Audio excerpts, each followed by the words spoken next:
Pinagpalang gabi po sa ating lahat. Yan. Welcome po sa ating midweek service, ang Refuel Wednesday. Yan. Oras na naman po para tayo ay mag-recharge ng ating mga puso at isipan sa pamamagitan ng pakikinig ng mga salita ng ating Diyos. Amen. Ngayong gabi. Welcome din po sa ating mga kapatid na nandirito sa sanctuary at mga nanonood via online. Pinagpalang gabi po sa inyong lahat. And tayo po ay maghanda para sa gawain ng Panginoon ngayon. At ang sabi po sa kanyang salita sa Psalms 100 verse 5, sapagkat ang Panginoon ay mabuti, ang kanyang kagandahang loob ay magpakailanman, at ang kanyang pagtatapat ay sa lahat ng salit-saling lahi. Amen. Kaya sama-sama po tayong magpuri, magsamba at magpasalamat sa Panginoon. Amen. Yes, hallelujah. Palakpak natin ating mga kamay at papurihin natin ang Panginoon.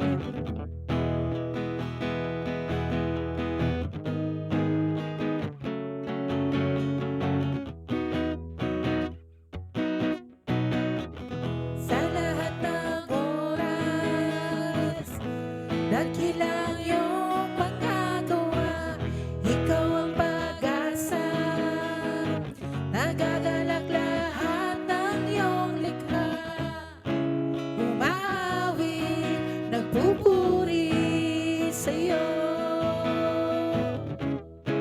nananalig sa kabutihan mo. Oh, napakabuti mo, oh Diyos, sa bawat oras ka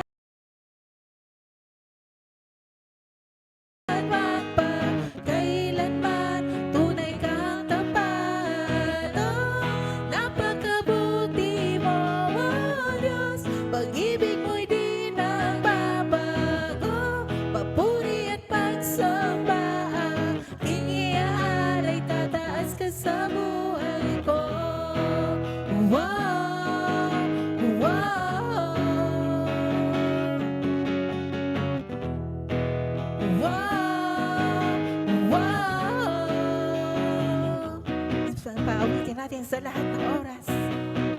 Sa lahat ng oras, dakilang iyong magagawa, ikaw ang pag-asa, nagagalak lahat ng iyong likha, umaawi, nagpupuri sa iyo. O nananalig sa kabutihan mo. Oh, napakabuti mo, oh Diyos, sa bawat oras kay totoo, wala kang katulad, magpakailanman, tunay kang tapat. Oh, napakabuti mo, oh Diyos, pag-ibig mo'y di nagbabago, papuri at pagsamba, aking iaalay, tataas ka sa buhay. Oh, napakabuti mo, oh Diyos,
Hallelujah. Maraming salamat, Panginoon. Maraming salamat sa iyong kabutihan, sa iyong katapatan, Panginoon. Sa pagmamahal mo, patuloy mong pinaparanas sa amin araw-araw, Panginoon. Patuloy nating awitan ng Panginoon.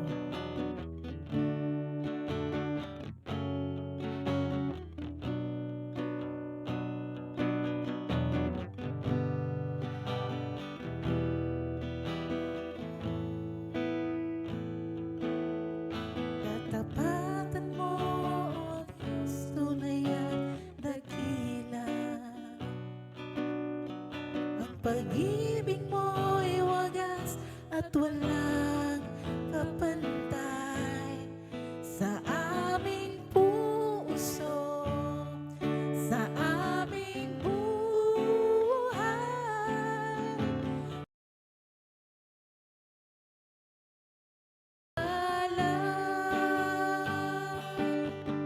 Bukas noon, ngayon, magpakailanman, luwalhatin ka.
Salamat, Lord. Hallelujah.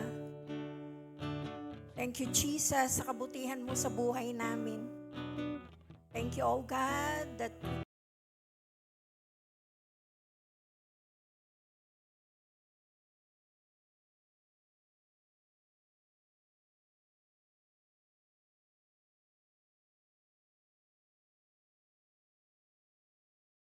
pansariling kakayahan o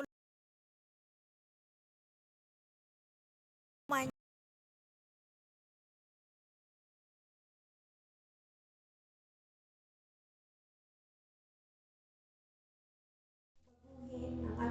man.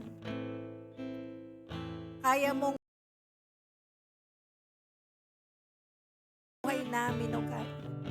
Hallelujah. Tito Lord, ang aming patuloy na pinapasalamatan, oh God.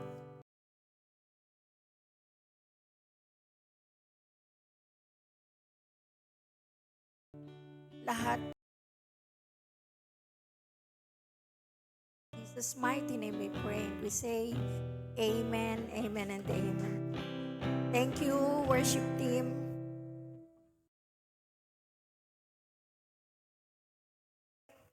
To greet everyone, those who are here with us in the sanctuary, and those who are with us online sa ating opportunity to share the Word of God here at Christ Life Church.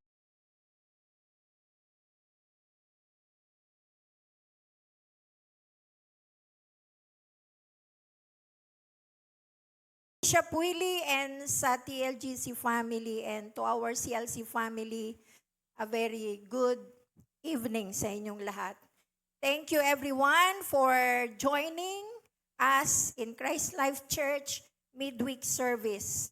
Saan man dako kayo ng mundo sa Pilipinas man kayo o nasa ibang bansa, ano man ang ating pinagkakaabalahan sa gabing ito, ano man ang kinakaharap natin sa oras na ito, dalangin ko na katagpuin kayo ng Diyos, maranasan ang bawat isa sa atin, ang grasya at pag-ibig niya na available para sa lahat.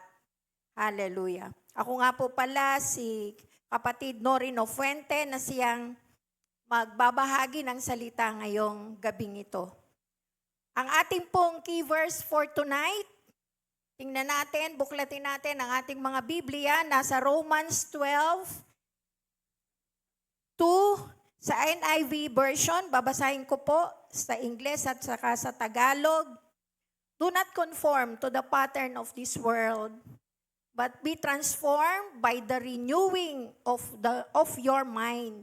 Then you will be able to test and approve what God's will is, His good, pleasing, and perfect will. Huwag kayong makiayon sa takbo ng mundong ito. Sa halip, hayaan ninyong baguhin ng Diyos ang inyong pag-iisip upang maunawaan ninyo ang kanyang kalooban.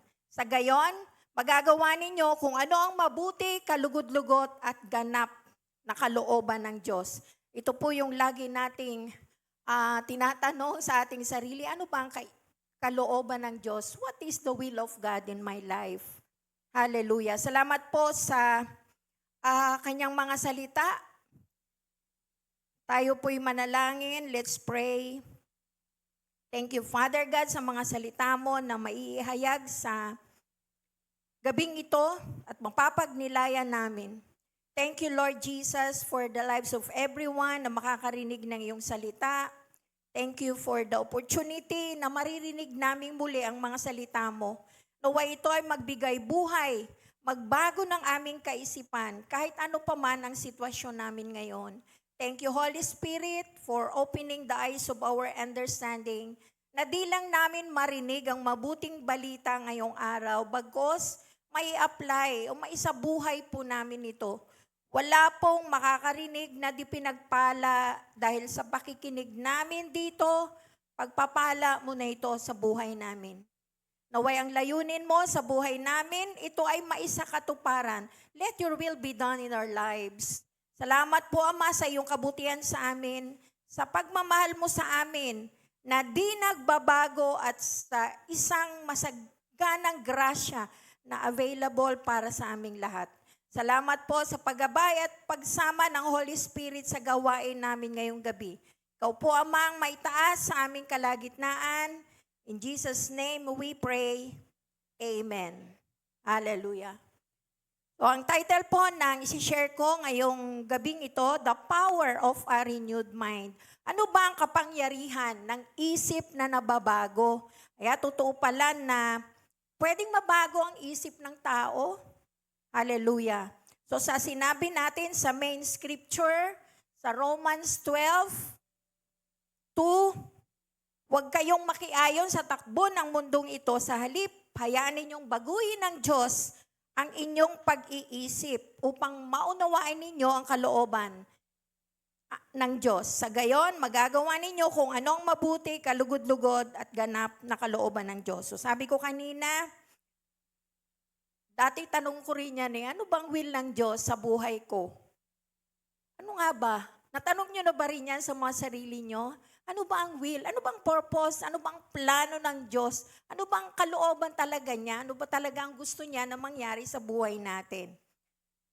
Ang ating pong mga pag-iisip, ito ay nahubog or these were shaped by our culture, by our family, yung ating mga kinalakhan na pamilya, by our community, at kung ano yung kinalakihan natin, yun ang naghubog ng ating attitude, ng ating pag-iisip, ng ating gawi. So, yun po yung ating sasabihin natin, kinalakhan na natin ito na kaugalian, na attitude sa ating pamilya. Nasa mundo man tayo, wag na tayong makiayon o sumabay sa agos ng buhay sa mundo. Lalong-lalo na sa mga kapatid natin na nakakilala na sa Diyos o sa ating nakakilala na kay Jesus na ating sinasamba at pinaglilingkuran. Nawa ang mga salita ng Diyos na narinig na natin, nabasa na natin, ay siyang gumabay sa atin. Maunawaan natin at mai-apply na natin sa buhay natin. At the end, dahil na-i-apply na natin, magagawa na natin yung mga bagay na mabuti, kasiyasiya, at ang will ng Diyos sa ating buhay. So kung ano pala yung mabuti sa ating buhay, kung ano yung kasiyasiya, kung ano yung kalugod-lugod sa Diyos, yun po ang will ng Diyos sa buhay natin. Amen.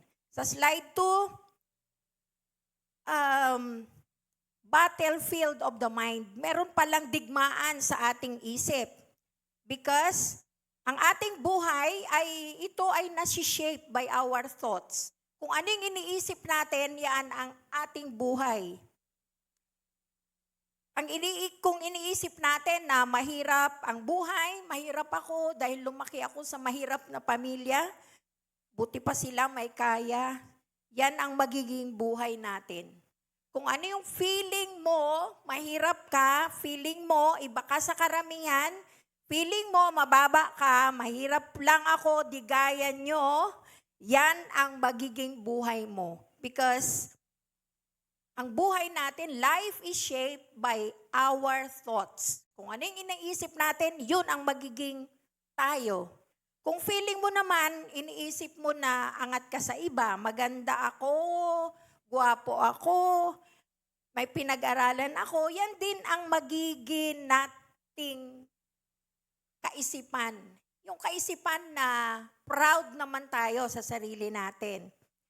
Kung iniisip mo na nasa ibaba ka, o yung iba, iniisip mo na iba ka sa iba, yan ang magiging lifestyle natin at yan ang magiging buhay natin. Spiritual growth is impossible without mental renewal. Ang paglago natin sa spirito ay imposible nang walang pagre-renew ng kaisipan. Kaya nga, habang natututo tayo sa mga salita ng Diyos, nare-renew ang kaisipan natin. Ang ating isip, ang ating kaisipan is either being conformed to the world o naaayon sa mundo or transformed by God. Binago ng Diyos. So dalawa lang yan. Kahit ikaw ay born again na, pwedeng ang iyong kaisipan ay conform to the world pa rin. Naaayon ka pa rin sa mundo. Pero pwede na ang iyong kaisipan transformed by God o yung nabago na ng Diyos. Alam ko, dahil sa marami nating patotoo, na marami ng halos lahat tayo ay merong lumang buhay at may bagong buhay. Yung ating bagong buhay, yan po yung transformed life. Transformed life by God. Hallelujah.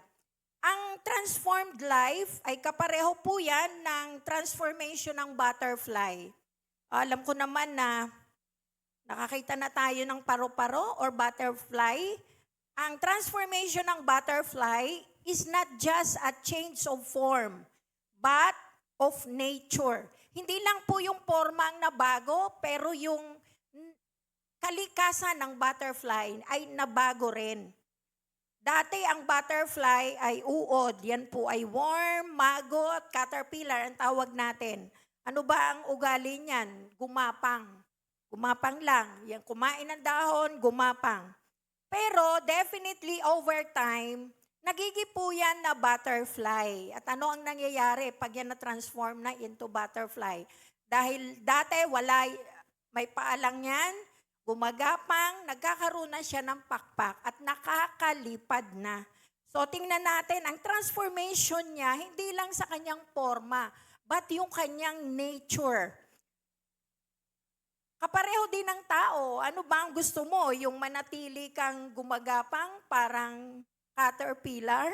O gusto rin mabago yung nature mo? Na pwede rin pala akong lumipad, kapareho ng butterfly. And nanaisin natin na matransform ang ating mga buhay kapareho ng transformation ng butterfly na napakaganda. Sa slide number 3, bakit kailangan na ang ating pag-iisip ay ma-renew?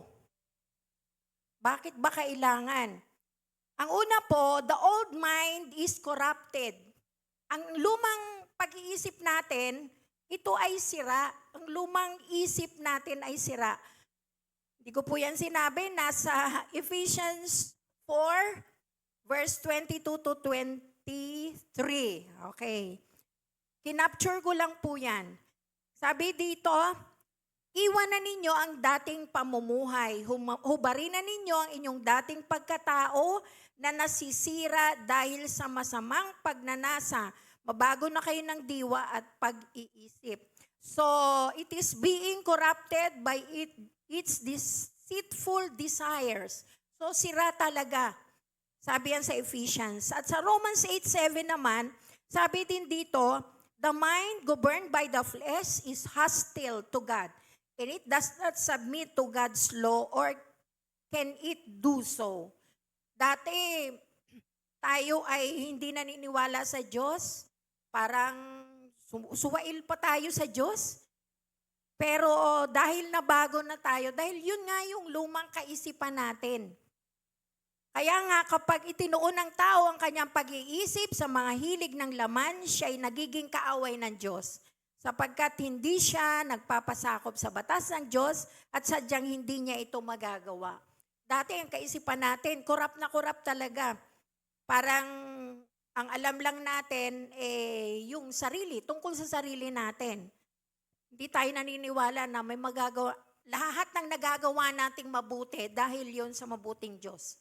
Amen? Pangalawa, thoughts determine our direction. So kung ano iniisip natin, yun ang ating sinusundan. Yun ang nagiging direksyon natin. Sabi sa Proverbs 23:7, as a man thinks in his heart, so is he. Kung ano yung iniisip natin sa puso natin, yun yung nagigit tayo. Sa Tagalog, kaya nga kapag itinuon ng tao ang kanyang pag-iisip, sa hilig ng laman, siya ay nagiging kaaway ng Diyos. Ayan. If your thoughts are defeated, your life will follow. Kung ang iyong iniisip ay pagkatalo, ang iyong buhay susunod. Kung ano ang iniisip, yun tayo. So kung iniisip mo, api ka, kung inaisip mo, nasaktan ako, kailangan kong gumante, galit ako, yun ang mangyayari. Kaya kailangan nare-renew yung mind natin. Una, dahil ang old mind natin ay sira nga. It is corrupted. Secondly, our thoughts determine our direction. At pag hindi ito nabago, ang maling direction ang pupuntahan ng buhay natin. Dati akala ko ang karunungan, ito'y namamana lang. 'Di ba? Marunong ang tao kasi marurunong yung mga ninuno niyan. Sasabihin natin, marunong yung lolo, o kaya yung lola, yung nanay, yung tatay, kumbaga. Tama naman yon according to science because ang physically, meron naman tayong DNA na naiisalin yan sa atin. Buhat sa ating mga nanay, tatay, galing pa yan sa kanununuan natin. Pero mas may higit pa pala na totoo doon na ang karunungan ay ibinibigay ng Diyos sa taong kanyang kinalulugdan. Amen. Gayon din naman, humingi ka at ikay bibigyan. Humingi ka ng karunungan, ikaw ay bibigyan ng Diyos. Hindi ka bibigyan ng nanay mo, Diyos ang magbibigay sa iyo.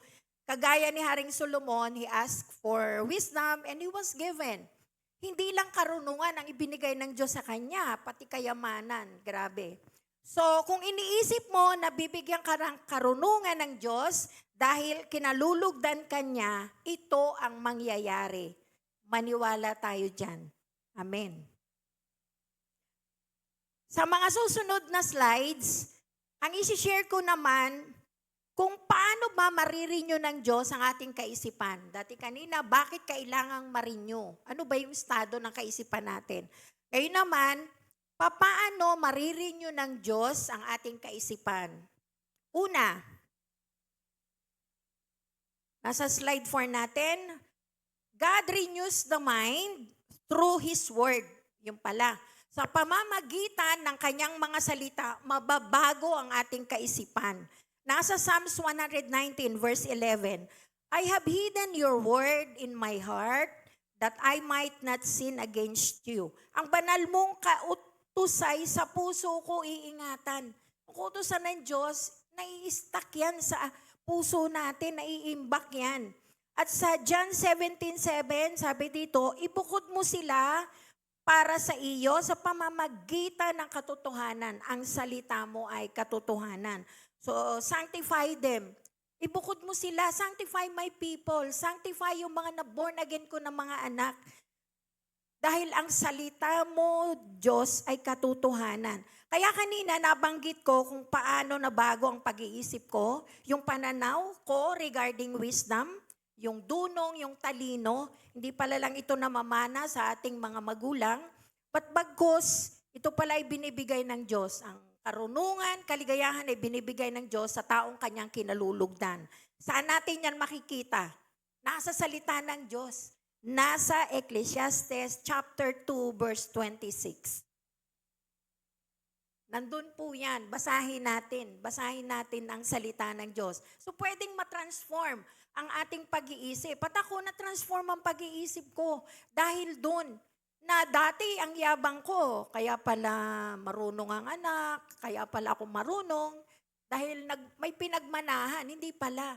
Kaya pala, ang karunungan ay meron ka dahil kinalugdan ka ng Diyos. Hindi lang dahil na born again ka. Noon pa man, kinalugdan na tayo ng Diyos. Lalo pa nung na born again tayo, na nalaman na natin na sagana ang grasya ng Diyos, hallelujah. Paano pang hindi tayo talaga pagyayamanin ng Diyos dan pagdating sa karunungan?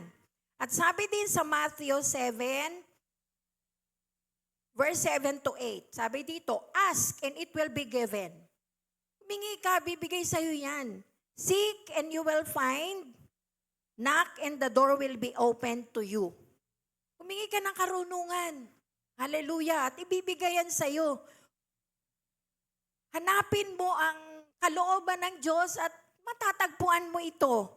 For everyone who asks, receives. Lahat ng humihingi, makakatanggap yan. The one who seeks, finds. And the one who knocks on the door will be opened. Hallelujah. So, mag-aantay lang talaga tayo. Yung ating mga pinapanalangin, hindi man ito ibigay ngayon, meron pong pamamaraan at dahilan ng Diyos, at maghihintay lang tayo sa tamang paraan. Basta we will ask and we will receive. Sabi dun, may mga lies, may mga mga maling kaisipan na nakorap na tayo nito. At kailangang ma-renew ang mind natin. Sabi dati natin, you are only successful if you are rich and famous.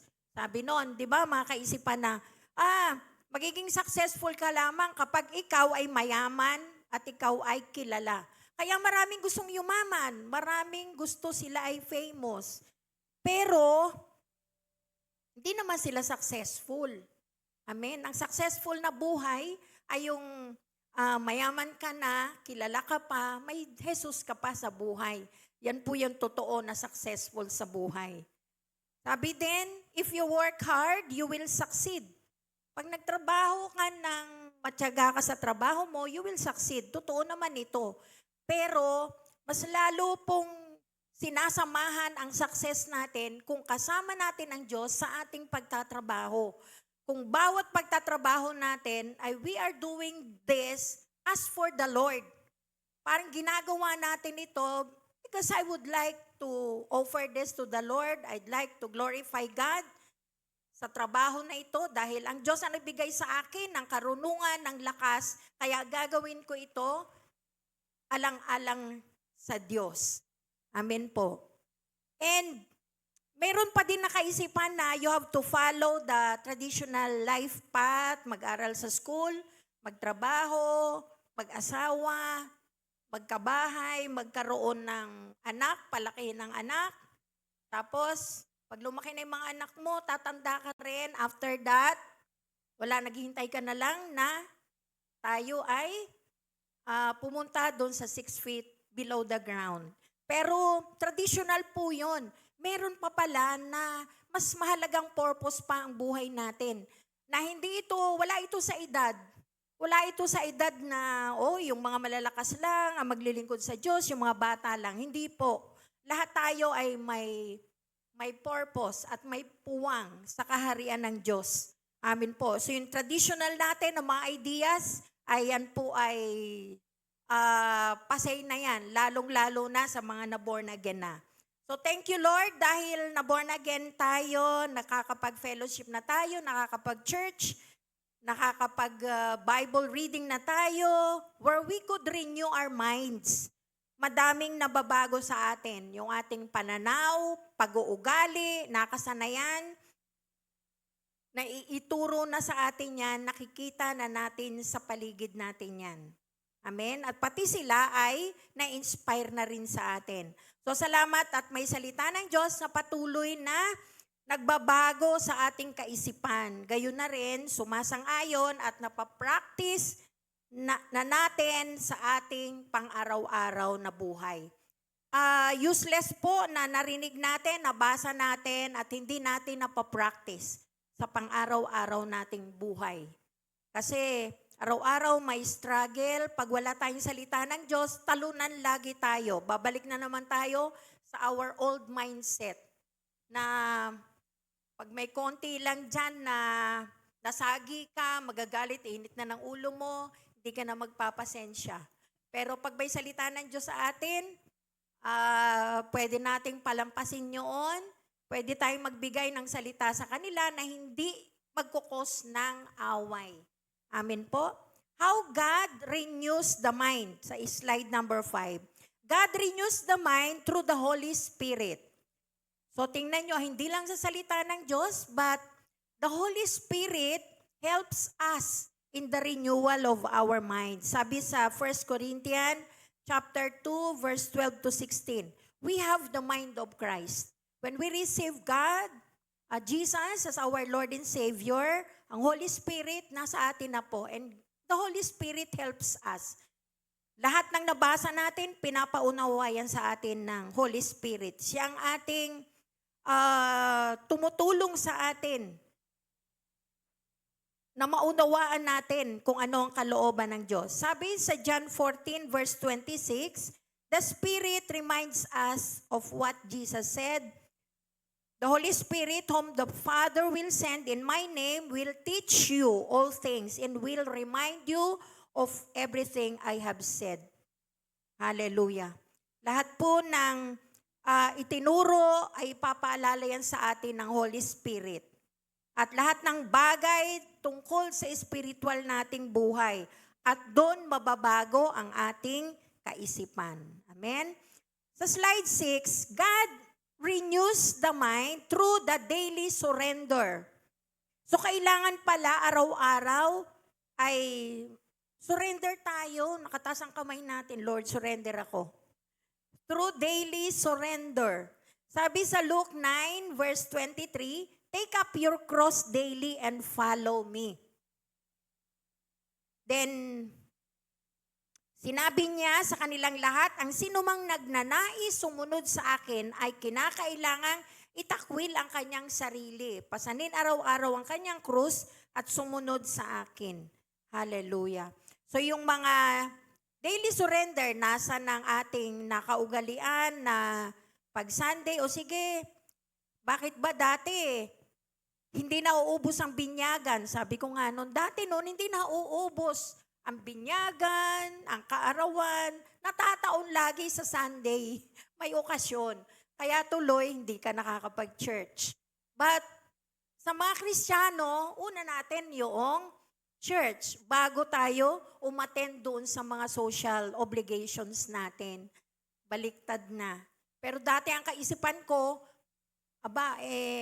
unahin muna yung may birthday, yung may binyagan, kasi once in a year lang yon. Inimbitahan ka pa naman. Kaya tuloy, hindi nakakapag-church. But now, hindi po. Alam na natin kung ano yung prioridad natin. Amen?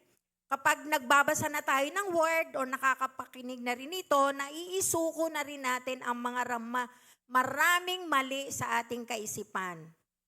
Yung dating sinasabi ko na mamatay na ako, magpantay na ang dalawa kong paa, hindi kita mapapatawad. Masakit ang nagawa mo sa akin. Bakit nagagawa na nating magpatawad ngayon? Hindi ko na nababanggit yung mga ganong bagay na dati nabanggit ko talaga yon. Dahil po, hindi ko na sariling lakas ito yung nagkaroon na ako ng kaisipan na kapareho ng kaisipan ni Kristo. Na-internalize ko na ang mga salita ng Diyos. Na i-internalize na natin na pag di tayo magpatawad, hindi rin tayo patatawarin ng Diyos sa ating mga kasalanan. Nasa kasulat din yan sa kanyang mga salita. At hindi pala isang beses lang tayo magpapatawad, madaming beses. So, nagiging makapangyarihan ang salita ng Diyos sa buhay natin. At naisusuko na natin yung ating pride, yung ating anger, yung ating unforgiving feelings, yung ating hatred, naisusuko na natin yan. At napapalitan na ito ng ugaling mabuti at katanggap-tanggap sa Diyos. Yung nakakapagpasensya ka na. Amen? Nauunawaan mo na ang mga bagay-bagay. Yan po ang mabuti. Hallelujah. Kapag ka na-renew ang ating mga kaisipan, ano naman ang magiging resulta nito? Hallelujah. Sa slide 7, the results of a renewed mind. Ang una po, discernment and clarity. Umuunawa na may kalinawan. Sabi ko nga kanina, nauunawaan ko na ang mga bagay-bagay. Discernment and clarity. Sabi sa Romans 12, verse 2, you will know God's will. Yan yung ating main verse. Huwag kayong makiayon sa takbo ng mundong ito. Sa halip, baguhin natin ang ating pag-iisip. Sa gayon, magagawa natin yung kung ano yung mabuti, kalugod-lugod at ganap na kalooban ng Diyos. Amen? So magagawa lang natin yon kapag hinayaan talaga natin na baguhin tayo ng mga salita ng Diyos. Amen po. Sa sarili natin, wala tayong kakayahan yan eh. Yung, yung mga New Year's resolution, walang kakayahan yan. Yung sasabihin natin na tumatanda na ako, kailangan magpatawad na ako, ay hindi po totoo yun. Pero salita ng Diyos talaga. At isa sa buhay natin ito, yun po ang makakapagbago talaga ng ating kaisipan. Sa pagbabago ng pag-iisip, nagkakaroon tayo ng malinaw na pagtingin sa mga bagay-bagay, sitwasyon, sa decision making. Kaya di na tayo impulsive decision maker. Lumilinaw na yung perspective natin. Di na tayo nalilito, di na tayo nako-confuse kung ano ang gagawin, kung ano ang sasabihin, lalo na pagdating sa kung ano yung ipapayo natin. Sa pagbabago ng isip, nalalaman natin kung ano ang kalooban ng Diyos sa buhay natin. Amen? So, sabi ko nga kanina, ano ba ang kalooban ng Diyos sa ating buhay? Kung anything that is good, lahat ng mabuti, anything that is pleasing, kalugod-lugod, at anything that is perfect. Yung may magandang resulta, yan po ay kapuri-puri sa Diyos, yan po ang will ng Diyos sa atin. Ano din ang result ng renewed mind? Ang result ng ang renewed mind, victory over sin and bondage. Nakakalaya tayo sa kasalanan at saka yung bondage na nakakagupo sa atin yan. Sa 2 Corinthians 10, verse 4 to 5, take every thought captive.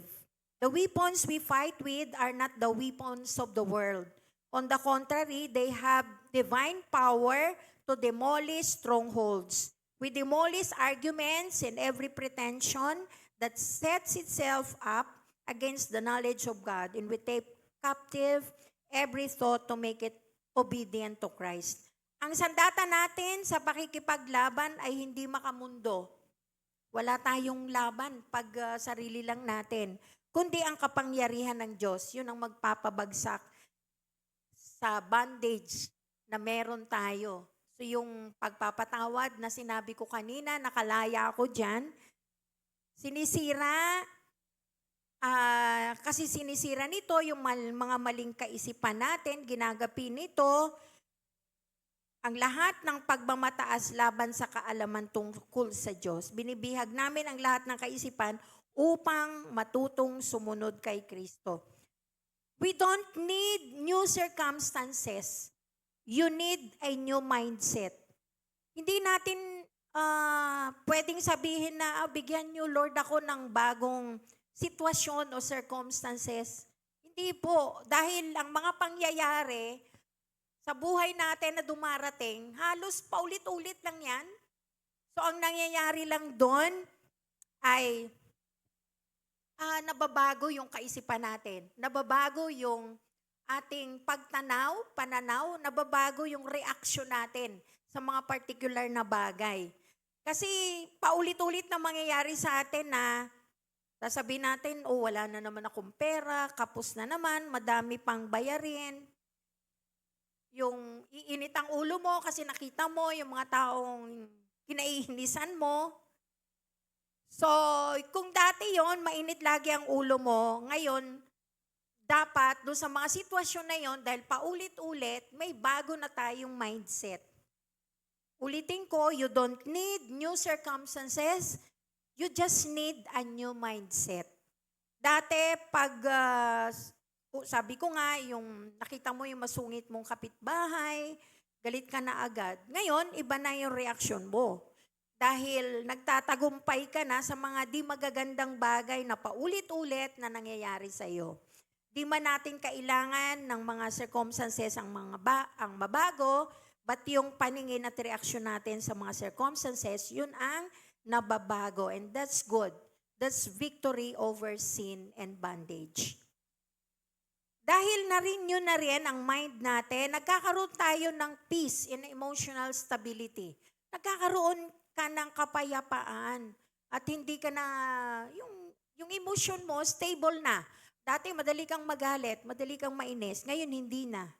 Sabi sa Isaiah 26:3, you will keep in perfect peace.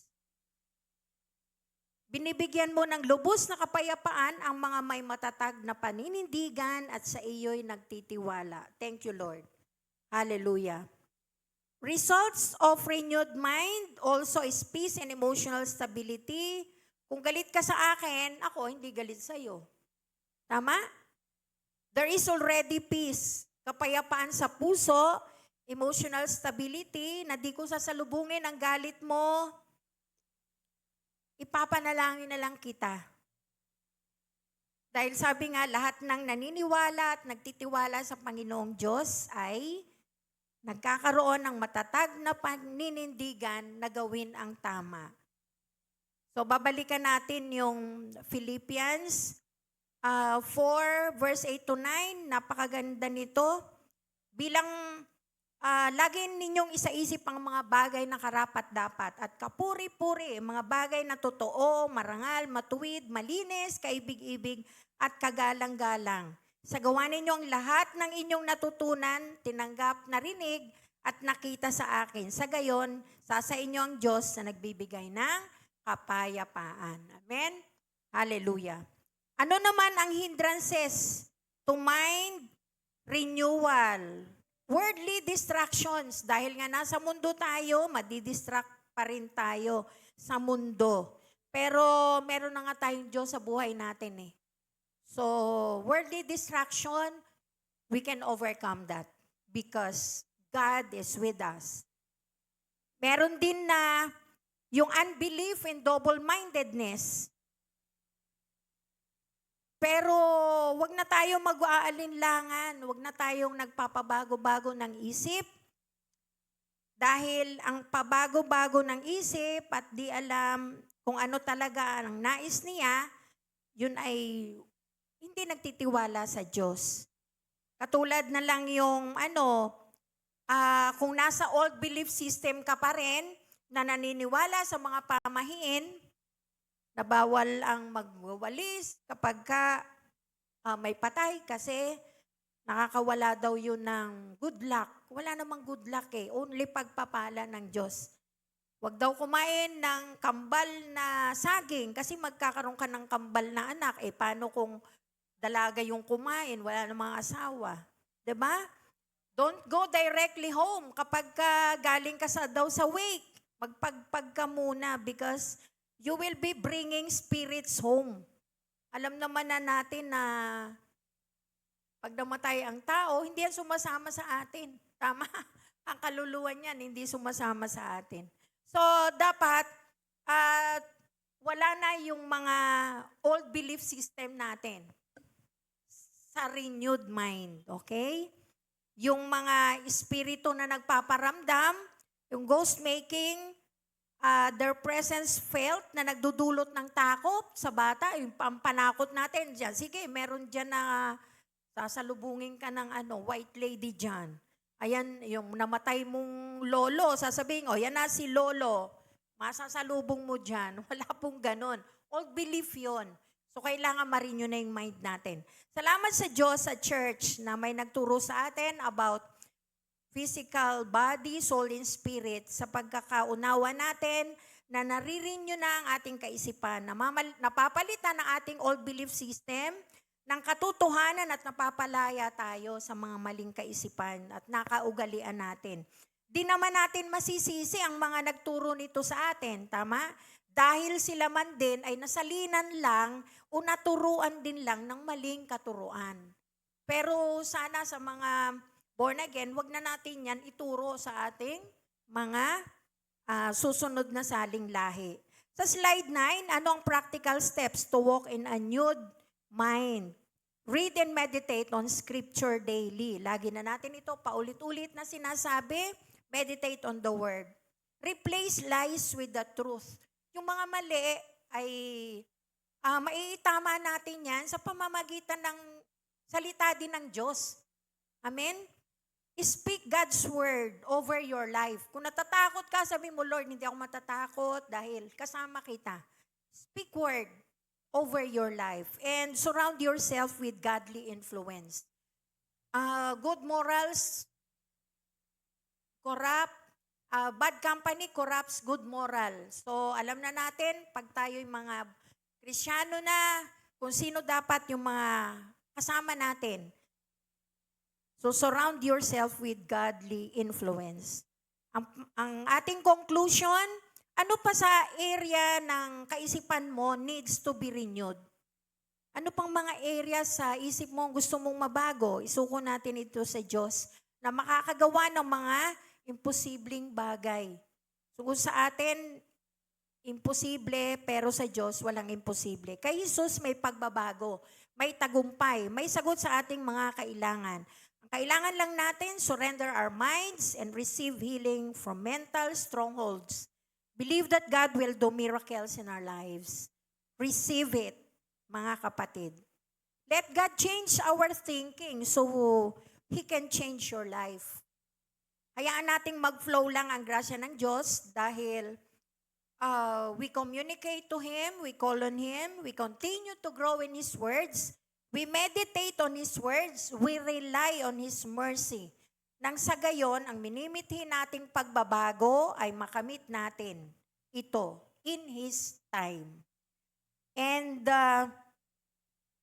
sa final na scripture, nasa Joshua 1:8, meditate on the word of God day and night. Then you will be prosperous and successful. Amen? So ito po ang susi.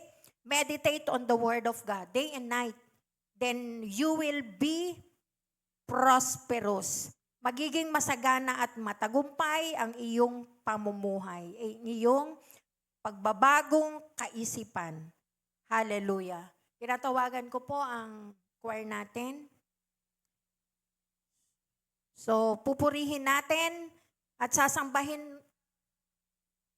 ang ating Diyos na siyang dahilan ng lahat ng bagay sa ating buhay. Ang ating mismong buhay. Mga mahal natin sa buhay. Ang ating ikinabubuhay.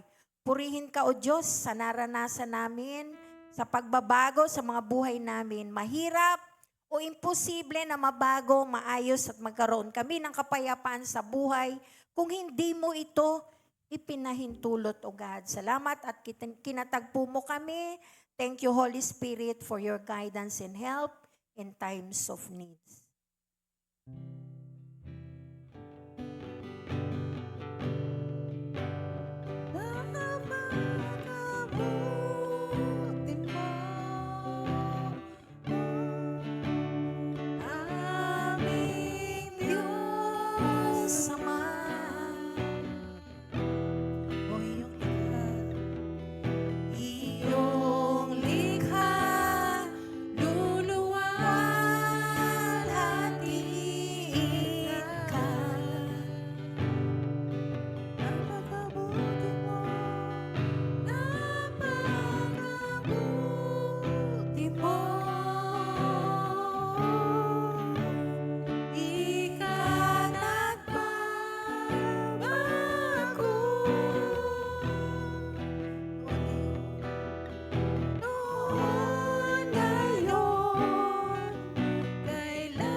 Salamat Lord sa kabutihan mo. Salamat po sa masaganang grasya na ibinigay mo ng buong puso. Ang iyong anak na si Jesus sa katubusan ng aming mga kasalanan. Ibinabalik namin ang pagsamba at pasasalamat sa iyong kabutihan. Di ka nagbabagong aming Diyos noon, ngayon at magpakailan paman. Naway maraming makakilala sa inyo, lalong-lalo na yung mga nangangailangan, emotionally, mentally, physically. I pray over anxiety, yung mga may kabalisahan, may confusion, nalilito, naliligalig, at nakakaranas ng mental exhaustion. Yung pagod na pag-iisip, naway katagpuin mo sila, O Lord, at bigyan ng kapayapaan ang kanilang mga isipan. Dahil Lord, naniniwala kami sa kapangyarihan mo sa buhay namin, na kapag kinatagpo mo kami, mababago ang buhay namin, lalong-lalo ng aming kaisipan. Thank you, Lord, sa pagpaparanas mo sa amin ng pag-ibig at grasya mo. Thank you, Lord God, for giving us Jesus. Dahil nararanasan namin ang katagumpayan sa lahat ng pagsubok sa aming buhay. Kalayaan sa lahat ng karamdaman.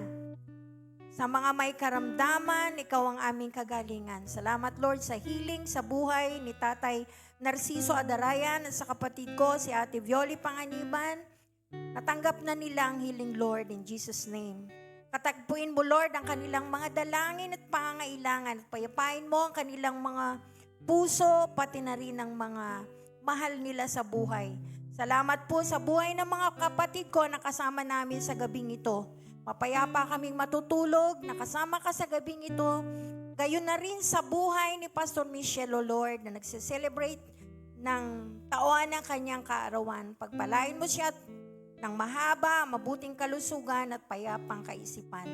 Lahat po ng ito ay tinatas namin sa dakilat, makapangyarihang pangalan ni Jesus. Amen, amen, and amen. Thank you, Lord God. Hallelujah.